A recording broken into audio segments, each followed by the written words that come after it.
Hello students, good morning. आज हम लोग इस वीडियो के माध्यम से देखेंगे कि आखिर क्लास 10 का जो बोर्ड एग्जामिनेशन होता है उसमें हम लोग किस प्रकार से यहाँ पर पेपर्स को देखते हैं। तो आपने जो कहा कि यहाँ पर हम लोग साइंस के आधार पर मैथमेटिक्स का भी पेपर हम लोग यहाँ पे देखेंगे कि किस प्रकार से यहाँ पर क्वेश्चन को बनाए जाते हैं। तो टोटल हमने यहाँ पे 80 मार्क्स का जो क्वेश्चन है उसको यहाँ पर देखने का प्रयास किया हुआ है और आपके साथ यहाँ पे शेयर कर रहा हूँ कि इस चैप्टर में हम लोग यहाँ पर सॉल्यूशन डिस्कस नहीं कर रहे हैं। इसके लिए आपके पास एक सेपरेट वीडियो आएगा, लेकिन इसमें हम लोग यहाँ पे क्या करेंगे, सबसे पहले देखेंगे कि कितने मार्क्स के जो क्वेश्चंस होते हैं कौन कौन से टॉपिक से कवर होते हैं और क्वेश्चन किस प्रकार से पूछे जाते हैं। तो इस वीडियो में आप यहाँ पे देखेंगे इंपॉर्टेंट क्वेश्चन जो आपका बोर्ड एग्जामिनेशन के लिए है ना, 10th बोर्ड का जो मैथमेटिक्स है उसके लिए काफी इंपॉर्टेंट होने वाला है। ठीक है, और इसको जब यहाँ पे हम लोग कवर करेंगे तो इसका सॉल्यूशन आप प्रैक्टिस के लिए खुद करेंगे। अगर फिर आपको लगता है आपसे खुद नहीं बनेगा तो आप फिर एक नए वीडियो के माध्यम से इसको सॉल्यूशन भी देखेंगे। ठीक है, तो देखिए यहाँ पे सिलेक्टेड क्वेश्चंस यहाँ पे आपके साथ शेयर किया जा रहा है। आप यहाँ पे देखेंगे, मैं आपको यहाँ पे दिखाने का प्रयास करूंगा कि आखिर किस प्रकार से जो क्वेश्चंस होते हैं अलग अलग सेक्शन में डिवाइडेड होते हैं और साथ ही साथ कौन से चैप्टर का वेटेज कितना होता है। तो इसमें हम लोग यहाँ पर देखने का जो प्रयास करेंगे 4 टाइप के क्वेश्चन यहाँ पर देखेंगे। ठीक है, तो पहला जो टाइप आपके पास होने वाला है 1 मार्क्स के लिए होने वाला है, सेकंड टाइप 2 मार्क्स के लिए, तीसरा 3 मार्क्स के लिए और एक फोर्थ टाइप क्वेश्चन आपके पास 5 मार्क्स के लिए होने वाला है। तो कंप्लीट यहाँ पे हम लोग यहाँ पर देखेंगे कंप्लीट आपका सैंपल पेपर से जो प्रीवियस ईयर क्वेश्चन से रिलेटेड है और इसमें से डायरेक्टली बहुत सारे क्वेश्चंस आपके बोर्ड एग्जामिनेशन में आएंगे। ठीक है, तो क्वेश्चन यहाँ पे देखेंगे हम लोग 1 मार्क्स 2 मार्क्स 3 मार्क्स और 5 मार्क्स का जो डिस्ट्रीब्यूशन होता है वो किस प्रकार से होता है। ठीक है, तो सेक्शन वाइज देखेंगे यहाँ पर कि कैसे क्वेश्चन पूछा जाता है। तो आप सबसे पहले क्या करेंगे, वीडियो को पॉज करेंगे और क्वेश्चंस को अपने से बनाने का प्रयास करेंगे और देखेंगे कि आपका जो सेल्फ एनालिसिस है, ठीक है, आपका जो सेल्फ एनालिसिस है वो कितना अच्छा होता है और कितने क्वेश्चंस को आप कंप्लीटली बना पाते हैं और कौन कौन सा आपका वीकर सेक्शन है, तो उसमें आपको ध्यान देने की जरूरत है। तो चलिए हम लोग पे स्टार्ट करते हैं और देखते हैं कि कौन से चैप्टर का वेटेज कितना है और कहां से इंपॉर्टेंट क्वेश्चन पूछे जाते हैं। तो सबसे पहला सवाल आप देखेंगे यहाँ पर रियल नंबर से आपसे पूछे गए हैं, यानी कि जो प्राइम फैक्टर है उसके प्रोडक्ट के फॉर्म में यहाँ पे लिखना है, जिसमें आपको कितने मिलेंगे 1 मार्क्स मिलेंगे। नेक्स्ट हमारे पास पॉलिनोमियल से क्वेश्चन है। ठीक है, ये आपका पॉलिनोमियल से क्वेश्चन हर साल हमेशा पूछा ही जाता है और ये आपका जो पॉलिनोमियल है इसमें आपके पास यहाँ पर देखेंगे तो एक ग्राफ लिखा रहता है, इसमें आपको नंबर ऑफ जीरोज बताना रहता है। यहाँ पर 2 तरीका से फंक्शन लिखा जाता है, y is the function of x या कह सकते हैं कि x is the function of y। तो जो ग्राफ हमारे पास दिया जाता है उसमें नंबर ऑफ जीरोज बताना रहता है। ठीक है, उसके बाद देखिए आपके पास किस टाइप के क्वेश्चन पूछे जाते हैं। आप देखिए यहाँ पर जो गिवन क्वाड्रेटिक इक्वेशन है उससे संबंधित पूछा जाता है कि आपका जो इक्वेशन दिया गया है जो क्वाड्रेटिक है या क्वाड्रेटिक नहीं है। तो क्वाड्रेटिक होने के लिए क्या चाहिए, तो आप देखेंगे A X square plus B X plus C का स्टैंडर्ड फॉर्म होता है, तो ए नॉट इक्वल टू 0 होना चाहिए, है ना, ए नॉट इक्वल टू 0 और एक्स का मैक्सिमम पावर 2, एक्स यानी कि वेरिएबल का मैक्सिमम पावर 2 होना चाहिए और ए का वैल्यू 0 के इक्वल टू नहीं होना चाहिए। ठीक है, ये आपका कॉन्सेप्ट है। उसके बाद आप देखेंगे यहाँ पर कॉम्प्लीमेंट्री एंगल्स का रिलेशन है जो आपका ट्रिगोनोमेट्री से सवाल पूछे जाते हैं। नेक्स्ट आपके पास है एपी, है ना, एपी से क्वेश्चन पूछे जाते हैं आपके पास, जो आपके पास फॉर्मूला पता होना चाहिए, A N is equal to A plus N minus 1 into D. और साथ ही में एक और फॉर्मूला यहाँ पे आपके पास होता है एस एन, सम निकालने का। ठीक है, यानी अलग अलग संख्याएं दी गई है तो उनके योग कितना होता है, तो लिखते हैं ना N by 2 A plus N minus 1 into D. ठीक है, ये फॉर्मूला आपको पता होना चाहिए। ये आपका एपी सीरीज से है जिसमें आपको सारवंतर निकालना है। फिर आपके पास यहाँ पे सर्कल वाले चैप्टर से क्वेश्चन पूछे जाते हैं। यहाँ पर क्वाड्रेंट है, उसके पैरामीटर्स क्या होते हैं, उसके साथ ही साथ पूछे जाएंगे आपसे यहाँ पर कि एरिया वगैरह क्या होता है। क्वाड्रेंट आपको बना देना है, सर्कल बना देंगे, उसको 4 पार्ट में डिवाइड करेंगे, आपका एक पार्ट क्या कहलाएगा, क्वाड्रेंट कहलाएगा। ठीक है, नेक्स्ट आपके पास यहाँ पर है सिमिलरिटी से रिलेटेड पूछा गया है। जो आपके पास सिमिलरिटी होता है, for example double A similarity है या ट्रिपल ए सिमिलरिटी है, कौन सा क्राइटेरिया यहाँ पे यूज होंगे ये हम लोग को देखना होता है। ठीक है, तो उससे रिलेटेड आपका सवाल हर बार पूछे जाते हैं। साथ ही में आपके पास सर्कल से रिलेटेड यहाँ पे पूछे गए हैं, टेंजेंट्स वगैरह जो होता है, कॉमन पॉइंट होते हैं, पॉइंट ऑफ कांटेक्ट होता है और प्रोबेबिलिटी का एक क्वेश्चन हमेशा ही रहता है, यानी कि प्रोबेबिलिटी, है ना, प्रोबेबिलिटी यहाँ पे कह सकते हैं यहाँ पर इवेंट की प्रोबेबिलिटी प्लस इवेंट नहीं होने की प्रोबेबिलिटी, दोनों का सम कितना होता है 1। ठीक है।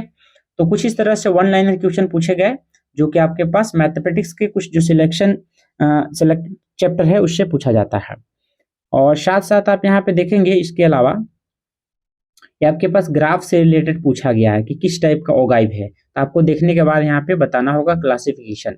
सेक्शन बी में आप यहाँ पे देखेंगे तो कुछ इस प्रकार से आपसे क्वेश्चन पूछे जाते हैं कि आपसे डिस्क्रिप्टिव क्वेश्चन का उम्मीद किया जाता है, यानी एक हमारे पास फॉर्मूला होता है HCF एलसीएम वाले, और साथ ही साथ एक रिलेशन होता है दो संख्याओं का प्रोडक्ट और दोनों संख्या का जो एलसीएम होता है, ठीक है, LCM into HCF, LCM into HCF किसके इक्वल टू होता है, तो दोनों नंबर्स का प्रोडक्ट के इक्वल होता है। फिर आपसे डिवाइड करने वाले सवाल पूछे जाते हैं, तो हम लोग लिखेंगे A equal to B Q plus R. A यहाँ पे क्या होता है, तो ये होता है हमारे पास डिविडेंड, ठीक है, और बी होता है डिवाइजर, क्यू आपका क्वोशिएंट, आर होता है रिमाइंडर, ठीक है। चलिए उसके बाद आपके पास यहाँ पर जो एक रिलेटेड फॉर्मूला यहाँ से पूछा जाता है कि अगर मान लीजिए आपके पास दो ट्रायंगल आपस में सिमिलर हैं, ठीक है, तो जब ट्रायंगल सिमिलर होते हैं यहाँ पर, तो हम लोग क्या कह सकते हैं कि उनका जो एरिया होता है वो एरिया आपका क्या होता है, सेम होता है। तो हम कह सकते हैं कि इसमें एक फॉर्मूला भी हमारे पास होता है कि एरिया अगर मान लीजिए दो ट्रायंगल आपके पास ट्रायंगल 1 हो गया, और उसी प्रकार से एरिया आपके पास क्या है, ट्रायंगल 2, तो दोनों आप क्या देखेंगे कि दोनों का बेस B1 का स्क्वायर और B2 का स्क्वायर, उसी प्रकार क्या होता है दोनों का परपेंडिकुलर P1 का स्क्वायर और परपेंडिकुलर P2 का स्क्वायर, ठीक है। तो इस प्रकार से आप देख सकते हैं कि जो कोरेस्पॉन्डिंग साइड होता है उनका स्क्वायर का रेशियो भी आपस में बराबर होता है, ठीक है। चलिए उसके बाद आपके पास यहाँ पर रिलेशन आपके पास है इवेल्युएट करने वाला, आपके पास वैल्यू पता होना चाहिए, यानी जो एंगल आपके पास थीटा लिखा रहता है 0 डिग्री से लेकर 90 डिग्री के सारे वैल्यू आपको पता होना चाहिए। जैसे मान लीजिए आपका साइन थीटा हो गया, कोस थीटा हो गया, टेन थीटा हो गया, ये सारे वैल्यू आपको यहाँ पर पता होना चाहिए, ठीक है। उसके साथ ही आप यहाँ पे देखेंगे ये आपके पास जो क्वेश्चन यहाँ पे पूछा गया है, ये आपका जो क्वेश्चन है वो पूछा गया है, हमारे पास चैप्टर है सर्कल, है ना, ब्रीथ का जो चैप्टर है सर्कल उससे संबंधित पूछा जाता है। और साथ में देखेंगे हम लोग यहाँ पर 3 या 4 मार्क्स में जो क्वेश्चन पूछे जाते हैं उसमें डिवीजन एल्गोरिदम का प्रयोग किया जाता है, ठीक है। तो डिवीजन एल्गोरिदम इस बार आने की उम्मीद कम है 2025 बोर्ड में, क्योंकि ये सिलेबस में नहीं है। और ये जो आपका क्वेश्चन है रेशनल इरेशनल वाले, हमें प्रूफ करना रहता है कि जो गिवन नंबर हमारे पास हैं वो किस तरह के नंबर हैं, इरेशनल नंबर हैं, इसे प्रूफ करना होता है। तो इसका प्रैक्टिस करना एकदम जरूरी है। ये क्वेश्चन एकदम स्टैंडर्ड फॉर्मेट का मॉडल पेपर का ही है, तो आपको ये पता होना चाहिए। साथ में अगर पेयर ऑफ लीनियर इक्वेशन की अगर हम लोग यहाँ पे बात करेंगे, ठीक है, पेयर ऑफ लीनियर इक्वेशन, तो इसमें आपको डायरेक्टली सॉल्व करने के लिए दिया गया है, और कभी कभी क्या होता है सॉल्व बाय मेथड, ठीक है, सॉल्व बाय मेथड, यानी कि अलग अलग मेथड से सॉल्व करना होता है। फॉर एग्जांपल आपसे पूछ दिया जाएगा कि इलिमिनेशन मेथड, ठीक है, आपसे पूछा जाता है इलिमिनेशन मेथड, साथ में आपसे पूछा जाता है यहाँ पर सब्स्टिट्यूशन मेथड, और साथ में आपसे पूछ दिया जाता है ग्राफिकल मेथड, ठीक है। तो जिस मेथड से आपको पूछा जाएगा उस मेथड का प्रयोग करके आप यहाँ पर सॉल्व कर सकते हैं। जब कुछ नहीं बोलेगा तो आप डायरेक्टली एलिमिनेशन से यहाँ पर सॉल्व इसको कर सकते हैं, ठीक है। तो इस प्रकार से आप यहाँ पे देख पा रहे होंगे कि आपके पास 2 वेरिएबल में यहाँ पे दिया गया है पेयर ऑफ लीनियर इक्वेशन, आप सॉल्व करेंगे 3 मार्क्स के लिए। तो ये एक क्वेश्चन हमेशा लीनियर इक्वेशन का आता ही आता है, ठीक है। चलिए नेक्स्ट हम लोग यहाँ पे जो बात करेंगे ग्राफिकल, है ना, ये आपके पास जो सॉल्यूशन दिए गए हैं ये आपके पास सॉल्व करना है, किससे दिया है, तो ग्राफिकल मेथड से, यानी इसको और किसी भी मेथड से अगर बना देंगे तो आपका आंसर नहीं कंसीडर किया जाता है, ठीक है। नेक्स्ट आपके पास यहाँ पे एपी से रिलेटेड है, इसमें बताना है कि जो गिवन नंबर 301 है वो आपके पास इस सीरीज का टर्म है कि नहीं। तो क्या करेंगे, एन का वैल्यू निकालेंगे। एन का वैल्यू अगर मान के चलिए यहाँ पर एन का वैल्यू अगर मान के चलिए अगर इंटीजर वगैरह आ गया, पॉजिटिव इंटीजर आ गया, तो समझ जाएंगे कि जो गिवन नंबर है वो गिवन सीरीज का, गिवन एपी का मतलब कह सकते हैं टर्म हो सकता है, वरना वो एपी हो ही नहीं सकता, ठीक है। उसके बाद हमारे पास से प्रूफ करने वाले क्वेश्चन हैं, और साथ में एक हमारे पास ऑप्शनल क्वेश्चन भी इस तरह से दिए गए हैं कि आप यहाँ पर A N is equal to 3 + 2n दिया हुआ है, तो अगर एन का वैल्यू अगर 1 रखते हैं आप यहाँ पर तो क्या हो जाएगा 3 + 2 × 1, यानी कि 3 + 2 कितना 5। अगर एन का वैल्यू आप मान लीजिए 2 रखेंगे तो a2 निकल जाएगा आप कितना 3 + 2 × 2, एंड 2 × 2 कितना 4, 4 + 3 कितना 7 हो जाएगा, ठीक है। तो अब इस प्रकार से कहते हैं कि टोटल आप 2-4 टर्म निकाल लेंगे, फिर उसके बाद आप कॉमन डिफरेंस निकालेंगे, next term minus previous term, यानी आगे वाले टर्म में से पीछे वाले टर्म को माइनस करने के बाद, ठीक है। तो ऐसे करके आप यहाँ पे कंप्लीटली निकाल सकते हैं एन और सम निकाल सकते हैं। तो सम का फॉर्मूला हमने क्या बताया कि एन इज इक्वल टू क्या होता है, तो N by two into 2a plus N minus 1 into D, ये फॉर्मूला लगा के डायरेक्टली पुट करेंगे। और एक और फॉर्मूला होता है N by two into A plus A N, यानी जो लास्ट टर्म होता है, ठीक है। तो ऐसा यूज करेंगे तो आपका सम यहाँ पे निकल जाएगा, ठीक है। नेक्स्ट आपके पास प्रूफ करने वाला है जिसमें आपके पास आइडेंटिटी पता होना चाहिए। ये आपके पास जो आइडेंटिटी है हर एक बोर्ड में आता ही आता है, तो ये आइडेंटिटी आपको पता होना चाहिए, ठीक है। नेक्स्ट आपका जो क्वेश्चन है डिस्टेंस फॉर्मूला से रिलेटेड है, ठीक है। आपका ये जो फॉर्मूला है डिस्टेंस फॉर्मूला, तो आप जो कोऑर्डिनेट ज्योमेट्री है उसमें आप क्या क्या फॉर्मूला याद रखेंगे, तो सबसे पहली बात आपको यहाँ पर डिस्टेंस फॉर्मूला याद रखना है। उसके साथ साथ आपको डिवीजन फॉर्मूला यानी कि सेक्शन फॉर्मूला आपको याद रखना है। फिर आपके पास एरिया ऑफ ट्रायंगल का फॉर्मूला याद रखना है। साथ ही साथ आपके पास जो मिड पॉइंट फॉर्मूला होता है ना, मध्य बिंदु वाला सूत्र आपको याद रखना है। तो अगर आपको याद है तो आपका कंप्लीट यहाँ से चैप्टर बन जाएगा, ये क्वेश्चंस कंप्लीट सॉल्व हो जाएंगे, ठीक है। उसके साथ आपके पास कौन सा टॉपिक है, तो इसके साथ साथ आपके पास जो ट्रायंगल वाले टॉपिक है, ठीक है। ट्रायंगल वाला जो टॉपिक है ये आपको पता होना चाहिए। तो ट्रायंगल का टॉपिक ये आपका कंस्ट्रक्शन वाला है। इस बार 2025 का जो बोर्ड है उसमें कंस्ट्रक्शन के सवाल आने की संभावना नहीं है क्योंकि सिलेबस से डिलीटेड है, ठीक है। तो ये उम्मीद है इस बार नहीं आ सकते हैं, लेकिन बहुत सारे बोर्ड एग्जामिनेशन में है, तो सारे कंबाइंड बोर्ड के हिसाब से हमने यहाँ पे किया हुआ है, ठीक है।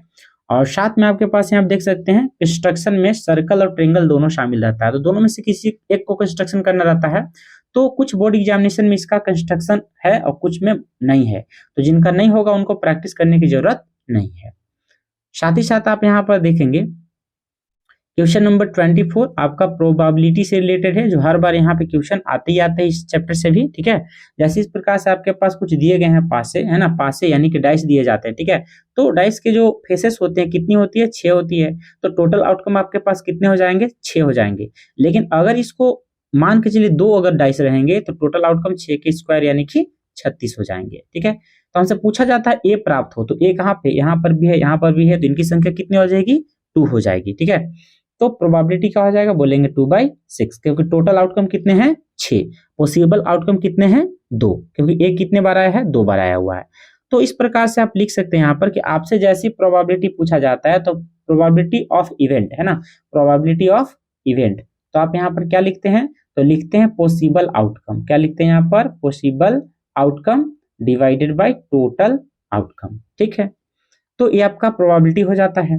और इस चीज को ध्यान क्या रखना है कि जो प्रोबेबिलिटी आपके पास इवेंट को होने की है और जो प्रोबेबिलिटी आपके पास है इवेंट का नहीं होने की है, दोनों का सम हमेशा कितना होता है, तो बोलेंगे 1 होता है, ठीक है। चलिए नेक्स्ट आप यहाँ पे देखेंगे आपसे जो क्वेश्चन पूछा जाता है वो डायरेक्टली यहाँ पर एरिया रिलेटेड टू सर्कल, ठीक है। एरिया रिलेटेड टू सर्कल का क्वेश्चन पूछा जाता है यहाँ पर, तो ये आपको डायरेक्टली बनाना होता है, जिसमें आपको क्या पता होना चाहिए, तो आपके पास पेरीमीटर का कॉन्सेप्ट होना चाहिए, आपके पास एरिया का कॉन्सेप्ट होना चाहिए, इसके साथ साथ क्वाड्रेंट का जो कॉन्सेप्ट होता है ये आपके पास पता होना चाहिए, ठीक है। क्वाड्रेंट क्या होते हैं, साथ ही साथ सेक्टर, ठीक है, सेक्टर और सेगमेंट, सेक्टर और सेगमेंट का कॉन्सेप्ट होना चाहिए, ठीक है। तो डायरेक्टली हम लोग को जब फॉर्मूला पता है तो हम लोग यहाँ पर फॉर्मूला के आधार पर इसको सॉल्व कर सकते हैं। तो फॉर्मूला हमारे पास क्या होता है, सेगमेंट का फॉर्मूला हमारे पास क्या होता है, तो बोलेंगे हम लोग यहाँ पर सेक्टर के लिए फॉर्मूला क्या होता है हमारे पास, तो बोलेंगे हम लोग यहाँ पर पाई आर स्क्वायर, है ना, पाई आर स्क्वायर इंटू क्या लिखेंगे हम लोग, θ/360, है ना। या आप एरिया निकाल सकते हैं, इससे क्या निकलेगा, एरिया। लेकिन जैसे ही आप बोलेंगे यहाँ पर कि हम लोग को सरकमफेरेंस वगैरह निकालना है, पेरीमीटर निकालना है, ठीक है, तो आप यहाँ पे आर्क लेंथ निकाल सकते हैं, कैसे, तो θ/360 इंटू 2π आर करके निकाल सकते हैं, ठीक है। तो ये सारे कुछ बेसिक फॉर्मूला इस चैप्टर से रिलेटेड हम लोग को पता होना चाहिए। साथ ही साथ आप यहाँ पे डिजाइन वगैरह देख सकते हैं, उसी से रिलेटेड है। और साथ में यहाँ पे देखेंगे क्वाड्रेटिक फॉर्मूला हमसे जो पूछा गया है ना, तो क्वाड्रेटिक फॉर्मूला आप देखेंगे यहाँ पर, तो ax² + bx + c = 0, ये आपका स्टैंडर्ड फॉर्म होता है यहाँ पर। तो इसमें d कैसे निकालते हो आप, तो d निकालते हैं यहाँ पे b² - 4ac से। तो यहाँ पे 2 आपके पास रूट होंगे, अल्फा भी निकलता है और बीटा भी निकलता है, ठीक है। अल्फा भी हम लोग निकालेंगे और हम लोग क्या निकालते हैं, बीटा भी निकालते हैं।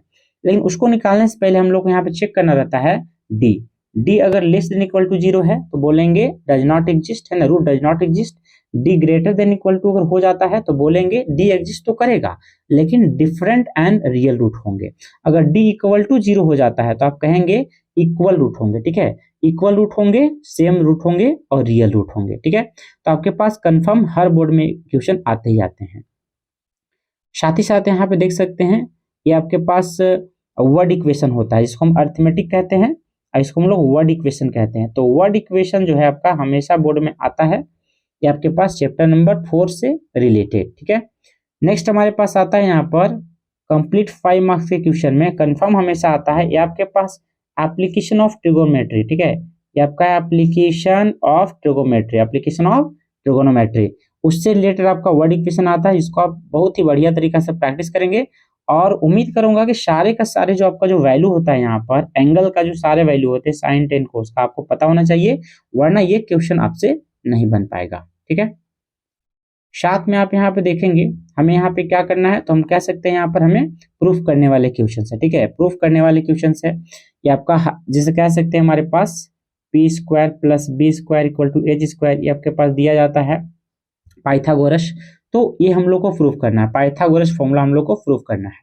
साथ ही साथ हमारे पास जो क्वेश्चन यहाँ पे दिया गया है वो क्वेश्चन आपके पास किससे है, तो कह सकते हैं हमारे पास surface area and volume, surface area and volume से रिलेटेड है। तो इस चैप्टर में आपको क्वेश्चन को समझने के लिए, सॉल्व करने के लिए सबसे जो बेसिक चीज आपका यहाँ पे आता है वो होता है फॉर्मूला। अगर आपको फॉर्मूला आता है कंप्लीटली और उसका एप्लीकेशन आप जानते हैं, मतलब ये क्वेश्चन आपसे नहीं छूटेगा। तो बेटर सेशन ये है कि सारे फॉर्मूला को आप बढ़िया से प्रैक्टिस करेंगे लिख लिख कर कॉपी से, और साथ साथ यहाँ पर एक और चैप्टर आपके पास पूछा जाता है जिस चैप्टर का नाम आपके पास है स्टैटिक्स, यानी कि सांख्यिकी, ये आपका होता है स्टैटिक्स। तो स्टैटिक्स से आपके पास 3 चीजें हम लोग को पढ़नी होती है, एक होता है मीन, ठीक है, एक हमारे पास क्या होता है मीन, और मीन के साथ हम लोग क्या पढ़ना होता है मीडियन, ठीक है, मीन के साथ क्या होता है मीडियन, और इसके साथ आता है मोड। तो मीन का मतलब क्या होता है माध्य, मीन मतलब हिंदी में बोलेंगे माध्य, और मीडियन मतलब क्या होता है माध्यिका, ठीक है, माध्यिका, और मोड का मतलब क्या होता है तो बोलेंगे बहुलक, मोड मतलब क्या होता है बहुलक। तो माध्य भी होता है, माध्यिका भी होती है और बहुलक भी होता है, माध्य भी होता है, माध्यिका भी होती है और बहुलक भी होता है। तो ये सारे जो फॉर्मूले हैं स्टैटिक्स चैप्टर नंबर 14 से, है ना, तो इससे रिलेटेड सारे फॉर्मूला हम लोग को प्रैक्टिस में होना चाहिए, तब जाकर इसका कॉन्सेप्ट क्लियर होगा, क्योंकि ये रिपीटेड क्वेश्चंस होते हैं, मोस्ट रिपीटेड क्वेश्चंस यहाँ से आते हैं और हर साल इस चैप्टर से क्वेश्चन पूछे जाते हैं। और कभी माध्य यानी कि मीन पूछ देगा, कभी मीडियन, तो कभी मोड पूछ दिया जाता है, ठीक है। चलिए, आपको एक मॉडल पेपर यहाँ पे सैंपल के रूप में आपको यहाँ पे मिला हुआ है, आप कंप्लीट यहाँ पे मॉडल पेपर को देखेंगे और ये सारे सिलेक्टेड क्वेश्चन है, तो आप इसका प्रैक्टिस जरूर करेंगे, ठीक है, आप इसका प्रैक्टिस करेंगे, एक कंप्लीट एक एक पेज को देखेंगे और इसका सॉल्यूशन आपको खुद से करना है। और साथ ही अगर लगता है कि आपको कहीं पे डाउट हो जाता है, नहीं सॉल्व कर पाते हैं, तो इस वीडियो के डिस्क्रिप्शन में आपको एक लिंक मिलेगा, उस लिंक के माध्यम से इसके सॉल्यूशन पे आप जा सकते हैं, ठीक है। तो वीडियो को पॉज करके यहाँ पे क्वेश्चन नोट डाउन करेंगे और उसको कंप्लीटली सॉल्व करेंगे, प्रैक्टिस करेंगे, और आपका बोर्ड एग्जामिनेशन का जो प्रिपरेशन होगा बिल्कुल कंप्लीट हो जाएगा। तो उम्मीद करता हूँ कि आपको ये जो क्वेश्चन है वो बहुत ही पसंद आया होगा और आप इस तरह के क्वेश्चंस को प्रैक्टिस कर सकते हैं। चूंकि अभी मॉडल पेपर बहुत सारे अवेलेबल नहीं है, तो आप एक रेफरेंस के तौर पे इसका इस्तेमाल कर सकते हैं, ठीक है। तो उम्मीद करता हूँ कि वीडियो पसंद आया होगा। चैनल पर नए हैं तो चैनल को कर लेंगे सब्सक्राइब, और इसी प्रकार से वीडियो को देखने के लिए नोटिफिकेशन को ऑन कर लेंगे। आज के लिए इतना ही, मिलते हैं नए वीडियो के साथ, तब तक के लिए थैंक यू वेरी मच।